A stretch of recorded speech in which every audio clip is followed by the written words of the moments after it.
Hi, my name's Phil. I like talking about politics, and in this video, I'd like to discuss an article in the Brexit supporting Daily Telegraph, which discusses the proposal by Tory MP Tobia Elwood that we should rejoin the single market in order to deal with our economic crises. Well, now, but first, if you'd like to be notified of daily news and politics, please subscribe to the channel and click the bell notification icon. I will just start off by saying quite quickly, I will be on Max Robespierre's Sunday brunch vodcast again this Sunday, so details somewhere around. But yeah, the latest poll on Brexit shows that 60% of people think it's going badly. This is compared to 29% who think it's going well. Now, I will always introduce my sort of two usual caveats here. 60% who think it's going badly doesn't necessarily mean 60% who want it reversed. Some of them may be reading like the Daily Express and they think the problem is not Brexit, it's that our Brexit wasn't insane enough. If it was just a little bit more insane, it'd all be fine.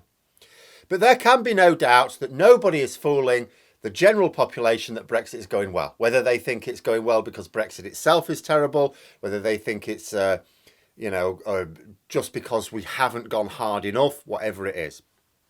The second thing I'll point out is that polls like this just reflect the national mood. They're not weighted towards voters and certainly not the key voters in target seats. So for anyone, and you always get some people thinking that these results prove that certain parties should adopt certain policies, bear in mind it tells us nothing. If each of the mainstream parties conducted the same survey, and remember, they're all targeting different voters. So if each mainstream party decided to commission this exact survey, but targeting their key swing voters, the results would be as different as the parties themselves. But public perception or not, Brexit is bad. The damage we are doing to ourselves will not get better going down a different path. Because there are three aspects to Brexit really, the social, political and economic. Most of my Brexit focus is economic, it has to be said. The reason for this is it's much more objective. People can disagree about the social harms and the benefits of Brexit, depending on how they see it, because these things the social impacts will vary across the country and they're subjective even to those who live in the same areas. Most people don't understand the politics of Brexit on both sides of the debate, including MPs in Parliament, many of whom now seem to claim that they didn't even bother to read the withdrawal agreement that they voted for. But the economics is much more objective. We've got data. It also impacts people in a way that can't be easily dismissed. Right now, there is indeed a global trade slump, multiple factors playing their part. But it hasn't stopped the larger economies from growing. So why is the UK alone in the G7 lagging so far behind? Global issues also mean higher than normal inflation. But again, what we're dealing with is not to be replicated amongst other large economies. Our inflation is like double that of our nearest G7 neighbour, which is only a few miles away. The bottom line is that we are making a mess of our economy. We're like a man going out into a thunderstorm carrying a big metal pole. Yes, you get struck by lightning, you can blame the storm. But it was a questionable decision to be walking around with a big metal pole, wasn't it? That just made the situation worse. Essentially, we have raised trade barriers with our customers. That is why we find it harder to sell and more expensive to buy. We'll not recover until we lower those barriers. And so it is that Tobia Elwood MP, a Conservative, is calling for us to rejoin the single market. Now, I'm going to point out that his main argument is that Brexit was about political separation, not trade separation. And because we'd completed the political separation, there's no reason not to join the EEA. Now, I will query this nonsense about being politically removed from the EU. So first of all, we claim we want to be leading on the world stage. That's what the Brexiteers all said. We want to be leading on the world stage. Okay. Who else is on that world stage then? Not only France and Germany, now the two most powerful EU members, but also the EU itself as its own entity. You know, the EU Commission is represented on the world stage. President Biden has spent more time talking to the EU specifically than the UK. And I don't mean EU members who are powerful in their own right. I mean the EU Commission. Also, we keep sending delegations to the US to try and convince them to let us break our Brexit treaty. Now, if we really thought that there was a separation of UK politics from the rest of the world, why would we be going to America to ask them for permission to do a mad thing in our own country? No, political isolation is for pariah states.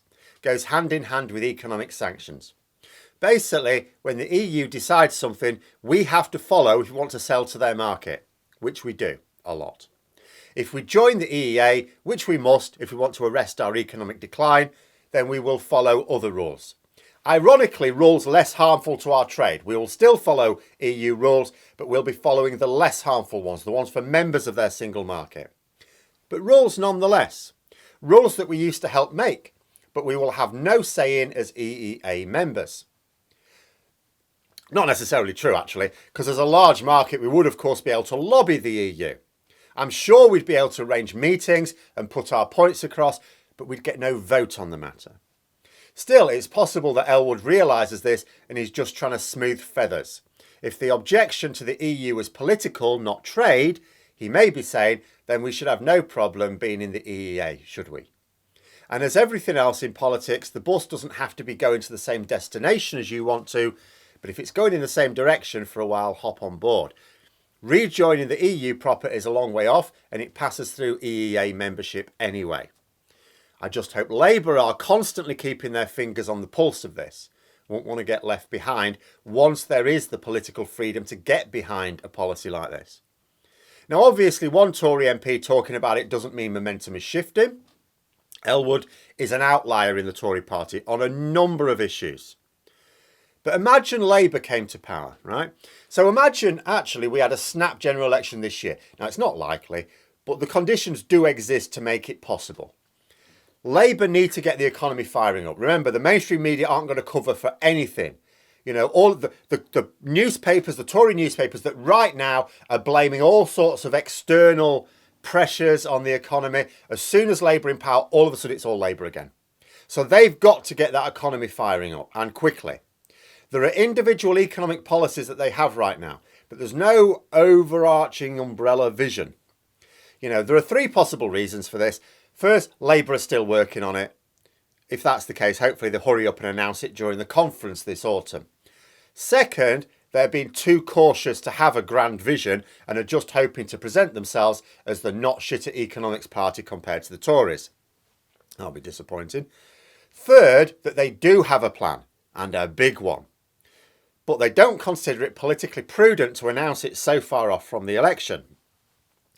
But whichever is true, there is no economic revival during a global slump when we have raised trade barriers with our trading partners. If you want to see growth, you have to tear those barriers down. Labour have talked about alignment as a definite policy, which is good. That is the first step anyway. But I think we need more.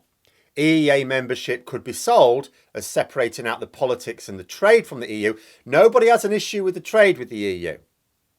And this is what Elwood is seeking. This is quite a cunning plan, really. And Labour, I think, would do well not to get left behind on this. I'm not saying it'd be easy. I'm not saying they need to come out straight away and go, yeah, this is our policy, because it's clearly not.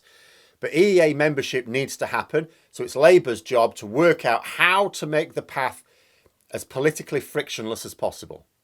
And in this Telegraph article, Elwood had clearly considered his arguments because he was pushing all the pro-Tory buttons. He pointed out that both Churchill and Thatcher endorsed the model used by the EU. He talked about the politically difficult notion of accepting freedom of movement, but says that we could get over this.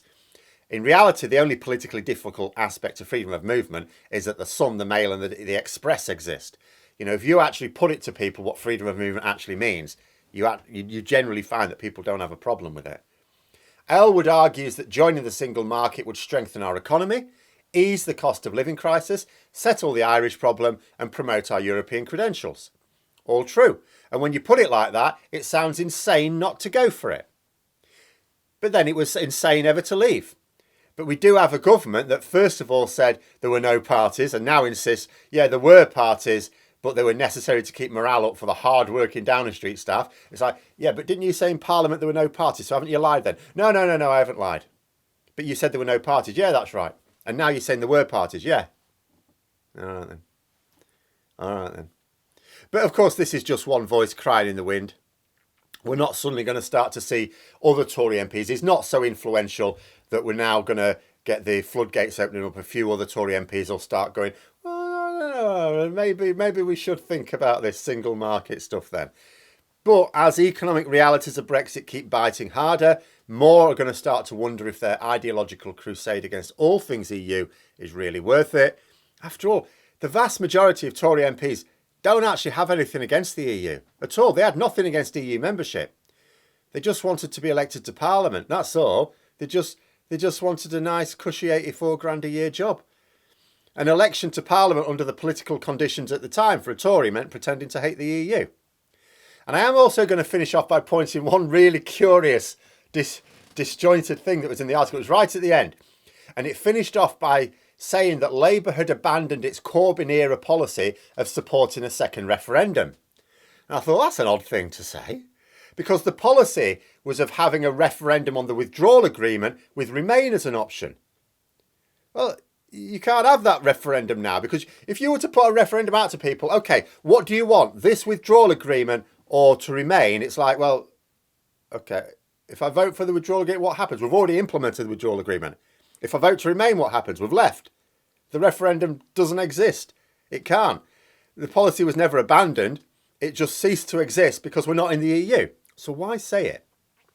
I think to make it sound like anything that represented a reversal of Brexit was Corbyn's idea, even though he was a Lexiteer, and that the new Labour leadership are not interested in it, even though they're Europhiles.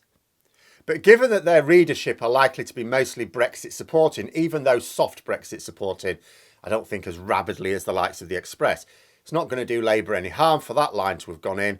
But there we are. Those are my thoughts. Let me know yours in the comments below. Hope you found the video interesting. If you did, please click the like button. Maybe even click on the join button if you're interested in memberships.